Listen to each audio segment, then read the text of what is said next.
opened your books or anything. All I can say is that, again, we provide a full level of service, including emergency response.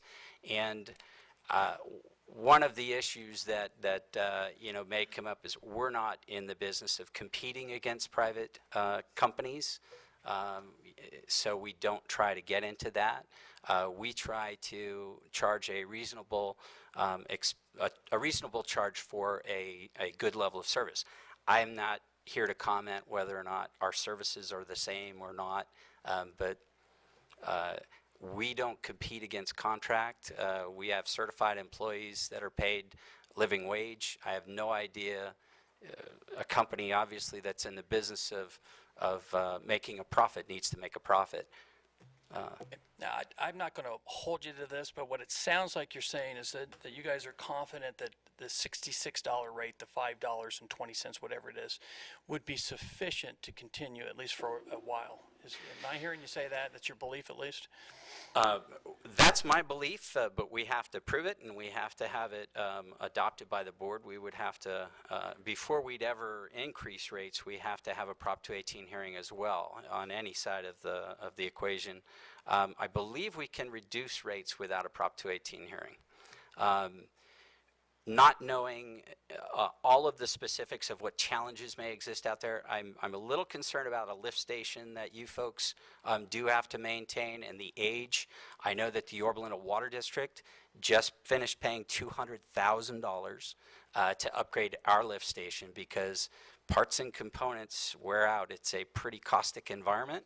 And on top of that, it needs to have a very high level of reliability because, again, if the tolerance is zero sanitary sewer overflows. So your staff has been very upfront about challenges and areas where they have found certain things that might need to be addressed.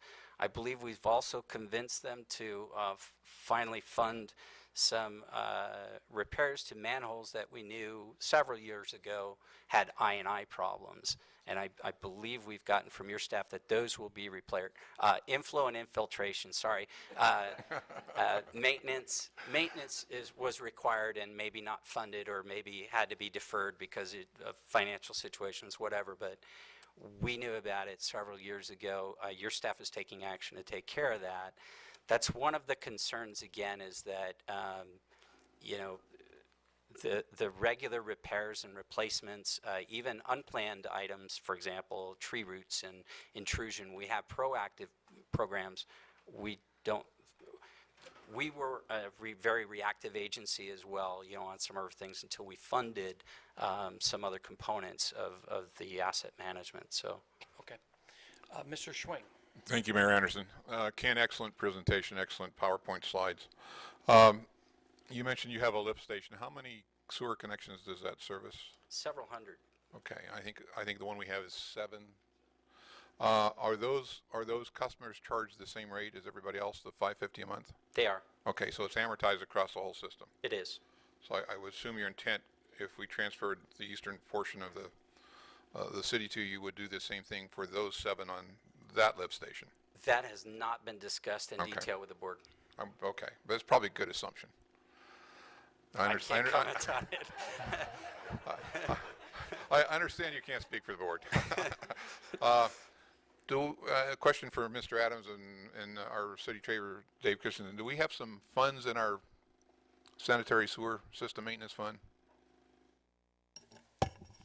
As of the beginning, Councilmember Schwing, as of the beginning of the fiscal year, there was about $100,000 in fund balance reserves in that particular fund. The way the budget lies right now for that fund, that $100,000 will be used up in the current fiscal year. In this fiscal year? Yes. Okay. So there won't be, I would assume that if there's any balance left, it would transfer with the system. If that's the desire of the council, I would assume since it was collected for the maintenance of the system, it would transfer over.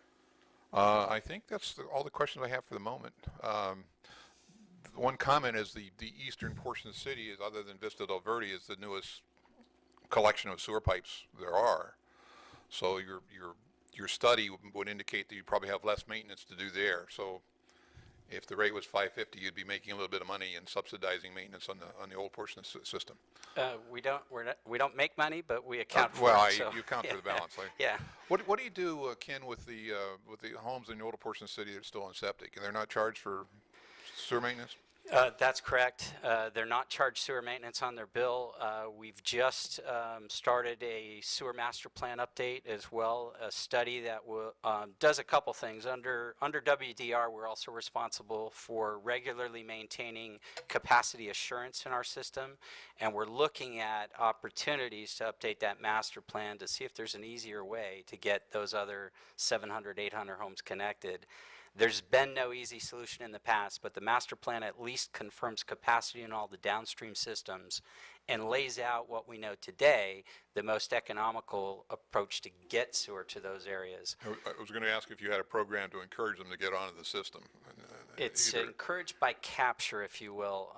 The rules are that if you're within 200 feet, if your property's within 200 feet of a publicly owned sewer system, you will connect unless there's some major reason why you can prove that you shouldn't have to. But because it is a pay-as-you-go system, our first master plan was done in 1959, and when we tried to pass bonds in the community to fund construction of the sewer system, the voters voted that down.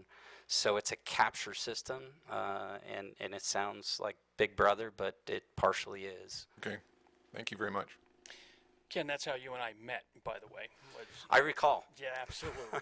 and the west end of Yorba Linda has some very green trees because of the septic tanks, is what your workers told me. So, Mr. Winder, you're up. Ken, good evening. Something, I don't know if staff has mentioned this. I know I've mentioned it to staff and my other council colleagues. I get the part about the public's already paid for the sewer system on the east end. At least myself, I would have an interest in perhaps advancing a trade of assets, and what I'm referring to is the property on Plamosa. The city might have a use for that property, and would we be able to talk about perhaps that being a part of a trade on assets? Because that has come up in prior discussions with the council, and I viewed a couple of your council meetings, I have actually put an agenda item on a committee of our board, and then hopefully with that committee's feedback, we'll go on to the full board to get an actual vote for the record on that discussion. I can say, well, I guess I'm all on the record anyway, but I can say that the difference from a staff perspective is that asset has a market value that we could actually realize for our customers.